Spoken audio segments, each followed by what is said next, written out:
गरीब बहू ने ली पहली बार सुकून की नींद। कमरे में एसी की ठंडक थी, साथ में पंखा भी घूम रहा था और ऐसे सुकून में राखी आराम से अपने कमरे में सो रही थी कि तभी बाहर से कुछ आवाज आई और हाँ हाँ, ये क्या, सुबह के 7 बज गए और मैं अभी तक सो रही थी। अब क्या होगा, क्या होगा मेरा? अब क्या मेरी सास भी मुझे वही सजा देंगी जैसे मेरी माँ देती थी?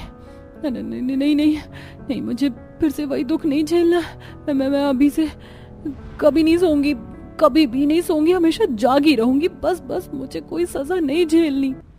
राखी की आंखों के नीचे कम सोने की वजह से काले घेरे पड़ गए थे, लेकिन ऐसे हालातों में भी राखी क्यों सोने से मना कर रही थी? उसके आसपास कोई भी नहीं था, लेकिन फिर भी वो घबरा रही थी। आखिर क्यों? इसका पता तो उसका अतीत जानने के बाद ही लग सकता है। तो चलिए जानने के लिए कहानी में जरा पीछे चलते हैं। देख रही हो माँ कैसे हमारे सोफे पर पसर कर सो रही है, जैसे इसकी मरी हुई माँ इसके लिए रख कर गई हो। माँ मुझे तो इसका सुकून देखा भी नहीं जाता, मैं इसे उठा रही हूँ। निहारिका ने ऐसे बोलकर टंकी से एक जग पानी भरा और फिर उसने उसे सोती हुई राखी के मुंह पर दे मारा। हाँ हाँ हाँ हाँ हाँ। क्या है, क्यों ऐसी अधमरी सी आवाजें निकाल रही है? मारा नहीं है, नींद से जगाया है। क्यों री, तेरी माँ की जायदाद है ये जो आराम से पंखे की हवा में लेट कर सो रही है? नहीं नहीं माँ, मैं सो नहीं रही थी, मैं तो बस यहाँ आकर बैठ गई थी। न जाने कब आंख लग गई, पता ही नहीं चला। तेरी ना आदतें बिगड़ती जा रही हैं, शायद तू अपनी जगह भूलती जा रही है कि तू बस यहाँ एक नौकरानी की जगह है। तुझे हम सब रख रहे हैं बस बाबा की वजह से, नहीं तो कब का तुझे इस चौखट के बाहर निकाल कर खड़ा कर देते। बस बेटा इतना गुस्सा मत करो, इसने गलती की है तो इसे सजा तो जरूर मिलेगी। चल राखी खड़ी हो और नंगे पांव ऊपर चल। क्यों माँ जी? तुझे पहले बता दूं कि क्यों? बस जितना बोला है ना उतना कर। कल्याणी की बात सुनकर राखी ऊपर आ गई। ऊपर लेकर जाते ही कल्याणी ने राखी को धक्का मारा और उसे छत पर ही बंद कर दिया। गर्मी के मौसम में सूरज चढ़ चुका था, ऐसे में राखी के पांव जलने लगे। उसे समझ नहीं आ रहा था कि वो कहाँ को जाए। माँ, माँ दरवाजा खोलो। माँ यहाँ पाँव भी नहीं रखा जा रहा है, मेरे पाँव और पूरा शरीर मानो जल रहा है। माँ दरवाजा खोलो। माँ देखो तो कैसे चिल्ला रही है, इसकी चीखों की आवाज तो मुझे अंदर ही अंदर सुकून दे रही है। अब आज के बाद कभी आंखें मीचने से भी डरेगी ये लड़की। अब इसकी हिम्मत नहीं होगी कि आंखें भी झपका ले। एक तरफ कल्याणी और निहारिका राखी की चीखों में सुकून ढूंढ रही थी, तो वहीं दूसरी तरफ राखी का छत पर बुरा हाल था। सिर्फ सोने पर किसी इंसान को ऐसी सजा मिलती है। हाँ हाँ मेरे पाँव, मैं कहाँ जाऊं? राखी बेचारी सारा दिन दोपहरी में छत पर ही बंद रही। खड़े खड़े उसके पाँव में छाले पड़ गए, लेकिन बेरहम माँ बेटी को उस पर दया नहीं आई। शाम के वक्त कल्याणी ने आकर दरवाजा खोला तो देखा राखी की हालत बेहद ही खराब थी। माँ अब क्या मैं नीचे आ जाऊं? बोलो। हाँ हाँ आजा। क्या ये आदमखोरों की तरह चल रही है? ढंग से चल। कल्याणी ने राखी को सहारा तक नहीं दिया। वो बेचारी कैसे कैसे सीढ़ियों से कांपते कांपते नीचे उतरी और नीचे आकर वो अपने कमरे तक गई।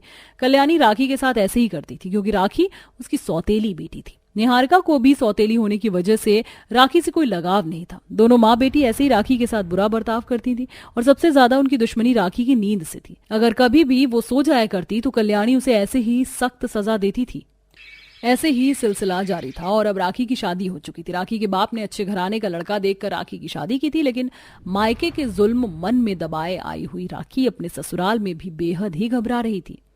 आजा मेरी प्यारी बहू। राखी बेटा, जब मैं तुझे देखकर आई थी तो वैसे तो तब भी दुबली पतली ही थी, लेकिन अब क्या हो गया है बच्चे? तेरी आंखों के ये काले घेरे मेकअप के अंदर से भी नजर आ रहे, क्या बात है? माँ जी वो हो माँ, नई बहू से ऐसे सवाल कौन करता है? और भाभी अपने घर की बड़ी बहन है तो उन्हें हो सकता है मायका छोड़ने की टेंशन ज्यादा हो गई हो।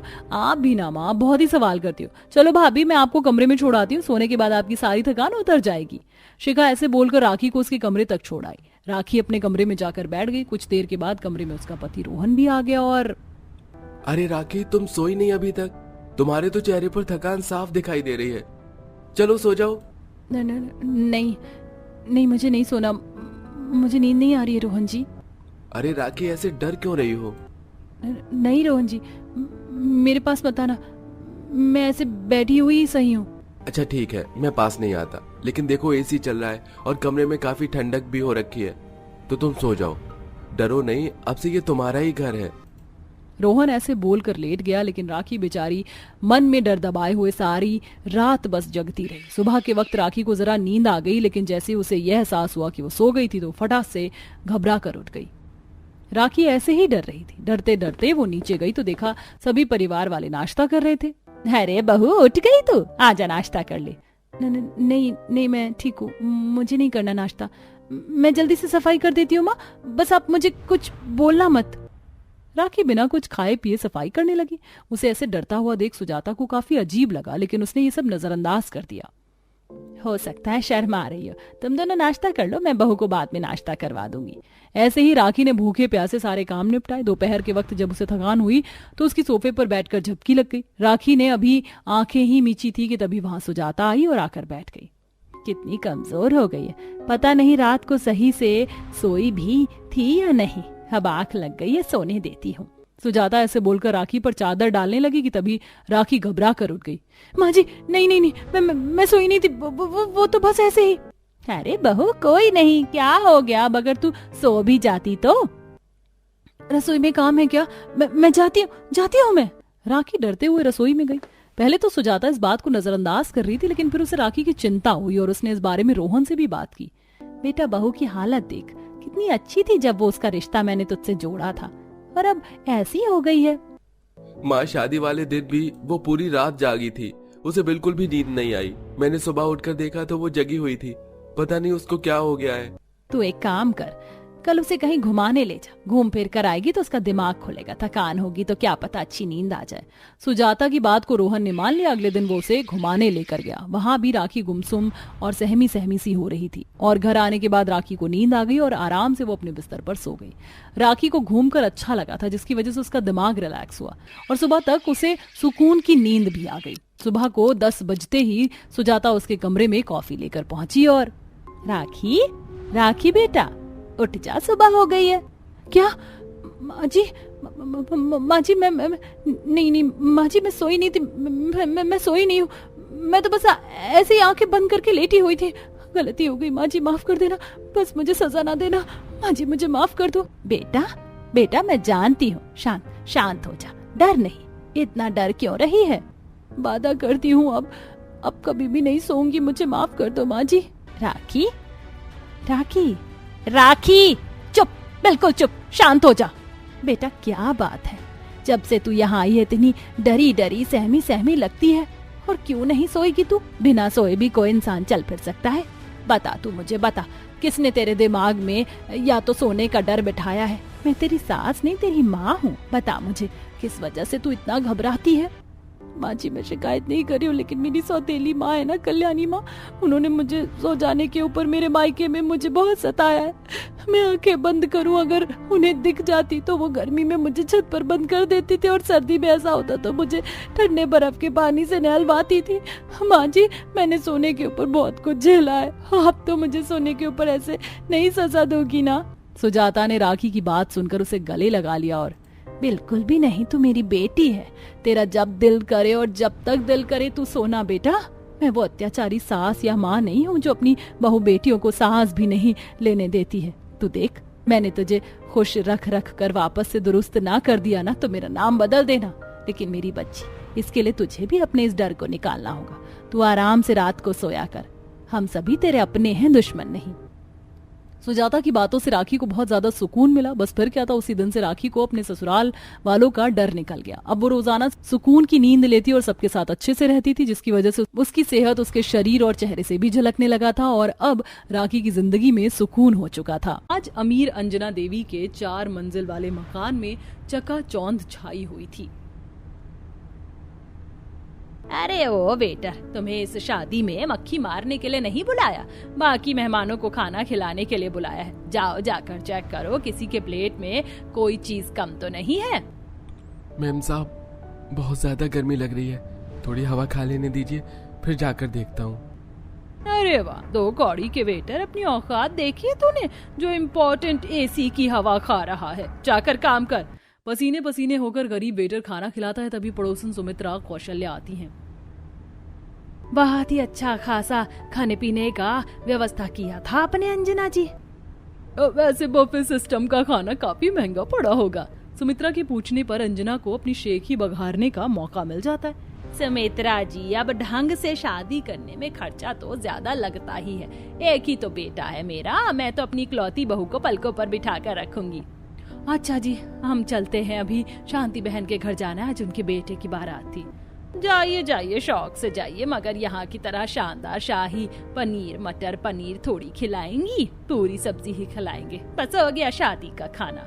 अमीर अंजना गरीब शांति की पड़ोसन थी। दोनों के बीच में बोलचाल नहीं थी। शांति सीधी थी जबकि अंजना घमंड करती थी। कुछ देर में दोनों की बहुएं उतरती हैं, तभी आसमान में जोर जोर से बिजली कड़कने के साथ बारिश चालू हो जाती है। हाय हाय, ये गर्मी के मौसम में बिन बादल बरसात कहाँ से चालू होगी, किच किच मच जाएगी। बरसात देखकर अंजना नाक चढ़ा लेती है जबकि वर्षा भीगते हुए नाचने लगती है। जुल्फ से उड़ने लगे बादल, सीने पर से उड़ने लगा चल, सबसे हो के बेफिकर मैं नाचूं आज छम छम छम छम छम छम छम छम छम छम छम। वर्षा बहू, बारिश में मत भीगो, नहीं तो तुम्हारा लाखों का लहंगा खराब हो जाएगा। मैं छाता लाती हूँ। मम्मी जी, बारिश का मौसम मेरा मन पसंद है, आप भी एंजॉय कीजिए। ये कैमरे वाले भैया, आप स्टैचू बनकर खड़े क्यों हो? मेरी अच्छी अच्छी फोटो शूट कीजिए, मैं अपनी शादी के एल्बम में लगाऊंगी।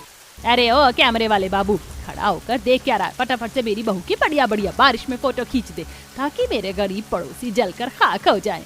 अंजना ऐसे बोलकर गरीब शांति को टॉन्ट मारती है, जहाँ बारिश के चलते उनका मिट्टी वाला कच्चा घर आंगन गलने लगता है। हे राम जी, इस बारिश को भी आज ही आफत लगनी थी, अभी तो सावन भादों का दिन भी नहीं रहा। इतनी भयंकर गर्मी में बारिश, अजी कुछ करो, नहीं तो घर की दीवारों की सारी मिट्टी बह जाएगी। हाँ हाँ, तुम बहू का गृह प्रवेश करवाओ, मैं मचान पर तिरपाल टांग देता हूँ। पिताजी, मैं भी आपकी मदद करवा देता हूँ। बेचारे दोनों बाप बेटे बारिश में भीगते हुए छत पर तिरपाल लगाते हैं, जिससे बारिश का पानी घर में आना थम जाता है। मेघा गृह प्रवेश करके अंदर आती है। ये भगवान, जरा सी बारिश नहीं हुई कि पूरे घर में किचकिच मच गया। बहू तो थोड़ी देर के लिए कोने में खड़ी हो जा। काजल, चल जल्दी से दोनों माँ बेटी मिलकर मिट्टी से लिपाई कर लेते हैं। जी माँ, बस मिट्टी लेके आती हूँ। माँ जी, मेरे होते हुए आप काम करेंगी तो मुझे अच्छा नहीं लगेगा, लाइए मैं कर देती हूँ। अच्छा ठीक है बहू, मगर पहले जोड़ा बदल लो, नहीं तो मिट्टी में सन जाएगा। इधर गरीब बहू कच्चे ससुराल की लिपाई पुताई करती है, वहीं अमीर बहू बाथरूम से थकान उतार कर निकलती है। शावर लेने के बाद कितना फ्रेश फ्रेश हल्का हल्का फील हो रहा है। आची आची, देखा लग गया ना जुकाम। ये बिन मौसम का बारिश बड़ा खराब है, क्या जरूरत थी छपाक छपाक के नहाने की। मम्मी जी, बारिश मेरी मनपसंद बारिश के ठंडे ठंडे बर्फ जैसे पानी में नहाने का मजा अलग है। अच्छा तुम आराम करो, मैं रामू के हाथ से बढ़िया सी अदरक इलायची वाली चाय भिजवाती हूँ। Thank you so much mummy ji. दोनों अमीर गरीब बहू की उनके ससुराल में गर्मियों के बारिश की शुरुआत कुछ इस कदर होती है। अगले दिन मेघा चिलचिलाती गर्मी में आंगन में चूल्हा चढ़ाई की रस्म करती है। सब्जी और हलवा तो तैयार हो गया, लगे हाथ कढ़ाई चढ़ाकर पूरियां छान लेती हूँ। तभी सास ननद बाहर आती हैं। ओहो नई दुल्हन, देख आंगन में कितनी तीखी मिर्ची की धूप हो रही है। चूल्हा घर में रखकर ठंडक में खाना बना लेती। हाँ भाभी, कल से आप अंदर खाना बना लीजिएगा, बाहर लू चलती है। पर माँ जी, ननद जी, बारिश के चलते घर में पहले ही रात भर कितनी घमस मची हुई है। खाना बनाती तो और भट्टी की तरह घर तपने लगता। बस पूरी तलनी है। बहू रुक, मैं पूरी की लोई बना देती हूँ और तेरी नंद बेल देगी, तू छान ले। मेघा की सास ननद कड़ी धूप में उसके साथ मिलकर पूड़ियां बनाती हैं। वहीं पड़ोसन अंजना छत से ये नजारा देखकर नीचे आकर देखती है कि उसकी अमीर बहू अभी तक सो रही है। आदित्य, तूने अभी तक वर्षा बहू को उठाया नहीं? माँ, मैंने उठाया था लेकिन वर्षा उठी नहीं, आप खुद उठा लो। वैसे भी मुझे काफी लेट हो गया है, ऑफिस जा रहा हूँ। आदित्य बिना नाश्ता किए ऑफिस निकल जाता है। अंजना गुस्से में एसी बंद कर देती है। वर्षा बहू, चलो जल्दी से उठ जाओ, ये कोई वक्त है नई नवेली बहू के सोकर उठने का? आज तुम्हारी पहली रसोई है। ओफ सासू माँ, क्यों आप मेरे कान के पास कचर कचर कर रही हैं? अच्छी खासी नींद आई थी, कितना ठंडा मौसम हो रहा था बारिश के बाद, आप कबाब में हड्डी बनने चली आई। नाक सिकोड़ते हुए वर्षा खाने के मेज पर आकर बैठ जाती है। मम्मी जी, फटाफट से नाश्ता मंगवा दीजिए, भूख के मारे मेरे पेट में ना चूहे कूद रहे हैं। बहू, आज तुम्हारी पहली रसोई है, खाना तुम बनाओगी। खाना बनाने की बात सुनकर वर्षा बहाने मारते हुए कहती है, मम्मी जी, खाना बनाने के मामले में मेरा हाथ जरा खींचा खींचा है, वरना मैं पक्का बना देती। और वैसे मम्मी ने कहा था कि जब तक हाथों की मेहंदी ना छूटे मैं खाना ना बनाऊं। अब शगुन होता है। अंजना गर्मी में पसीने पसीने होकर खुद खाना बनाती है। कितने ख्वाब सजाए थे मैंने कि बहू आ जाएगी तो उसके हाथों का गर्मा गर्म खाना एसी की ठंडी ठंडी हवा में बैठकर खाऊंगी, मगर ये तो वही हाल हो गया, बिल्ली के ख्वाब में छींछड़े। वही गरीब बहू पूरे परिवार को हाथ पंखा करते हुए परोस कर खिलाती है। तभी फिर से बारिश का मौसम बन जाता है। गरम गरम लू, तेज आंधी तूफान से मिट्टी उनके घर में घुस जाती है। अरे बहू, किवाड़ सटा दे, खाने में मिट्टी मिट्टी सी पड़ गई, किन किन लग रहा है। अजी इस घर की जड़ भी तो 20-25 साल पुरानी हो गई। मुझे तो डर लगता है किसी दिन तेज आंधी तूफान आ गया तो हमारा घर तिनकों की तरह ना उड़ जाए। हमें अपने घर की मरम्मत करवा लेनी चाहिए। जहाँ गरीब बहू और उसके ससुराल वाले गर्मी में बारिश के चलते घमस से दुखी थे, अमीर बहू छत पर बारिश के फुहार में नहाती है। इसी तरह समय गुजरता है और सारे कामों का भार अंजना ही अभी तक उठाई हुई थी, जबकि बरसात में गरीब परिवार वाले गरीबी में भी खुश थे कि एक दिन ये लो मेघा, मैं सबके लिए भुट्टे लेके आया हूँ और इस बोरी में फैक्ट्री में ये कोयला लेकर आया हूँ। बढ़िया तरह से भुट्टे भूनना। अच्छा किया जो आप भुट्टे ले आए। गर्मी में दिन रात रोटी चावल खाकर ना मन भर गया है, और वैसे भी आज बारिश का मौसम भी बना हुआ है। मेघा सबको भुट्टे भूनकर खिलाती है। क्या दानेदार मीठे भुट्टे हैं, खाने में स्वाद लग रहा है। वाह वाह वाह। बाबूजी एक और भुट्टा लीजिए ना। देखो तो जरा, बारिश के मौसम में सारे ठाट तो ये गरीब पड़ोसी उठा रहे हैं। कितने मजे से भुट्टे भून कर खा रहे। मेरा तो मन ललचा रहा है। वर्षा बहू को बोलती हूँ। अंजना वर्षा के पास आकर भुट्टे भूनने को कहती है। माँ जी, मुझे धुएं से बहुत एलर्जी है, मैं भुट्टे नहीं भून सकती। और वैसे भी मैं और आदित्य हनीमून के लिए मेघालय जा रहे हैं। वहाँ चेरापूंजी में बहुत ही बढ़िया बारिश का मौसम है, हम खूब एंजॉय करेंगे। अरे बहू, तो मुझे भी अपने साथ ले चलो, मैं अभी थोड़ा घूम फिर लूंगी। मगर ऐसे अच्छा थोड़ी लगता है, दो जनों के बीच में कबाब में हड्डी बन जाएंगी आप, यहीं रहिए। वर्षा का बर्ताव अंजना को बहुत खटकता है। वहीं एक दिन बारिश में कपड़े उतार कर लाते टाइम अंजना सीढ़ी से फिसल जाती है। मैया री, मेरी कमर टूट गई। माँ जी, तो अंजना काकी माँ की आवाज थी, चलकर देखते हैं। बहू, हमारी उनसे बोलचाल नहीं है। आसमान में काले बादल छा रहे हैं, फटाफट से मचान पक्की कर लेते हैं। छत बनाना छोड़कर मेघा अंजना के घर आती है और उसे गिरा पड़ा देखकर कमरे में लाती है। डॉक्टर साहब, मेरी अंजना ठीक तो हो जाएगी? देखिए देव साहब, आपकी पत्नी को कमर में गुम चोट आई है। इनको देखभाल की सख्त जरूरत है। जी आप बस मेरी वर्षा बहू को बुलवा दीजिए। देव फोन लगाता है, लेकिन वर्षा ने दोनों फोन के नंबर ब्लैकलिस्ट में डाल दिए होते हैं। ऐसे में शांति और उसकी बहू ही अंजना की सेवा पानी करती है। मगर एक रात इतना तगड़ा तूफान आता है कि उनका घर ढह जाता है। इस तूफानी बारिश ने हमारा घर तबाह करके रख दिया। अब कहाँ जाएंगे, कैसे रहेंगे इतनी भीषण गर्मी में। हमारे पास तो एक ईंट खरीदने के भी पैसे नहीं है, घर कहाँ से बनवाएंगे। तभी अंजना उनके पास आती है।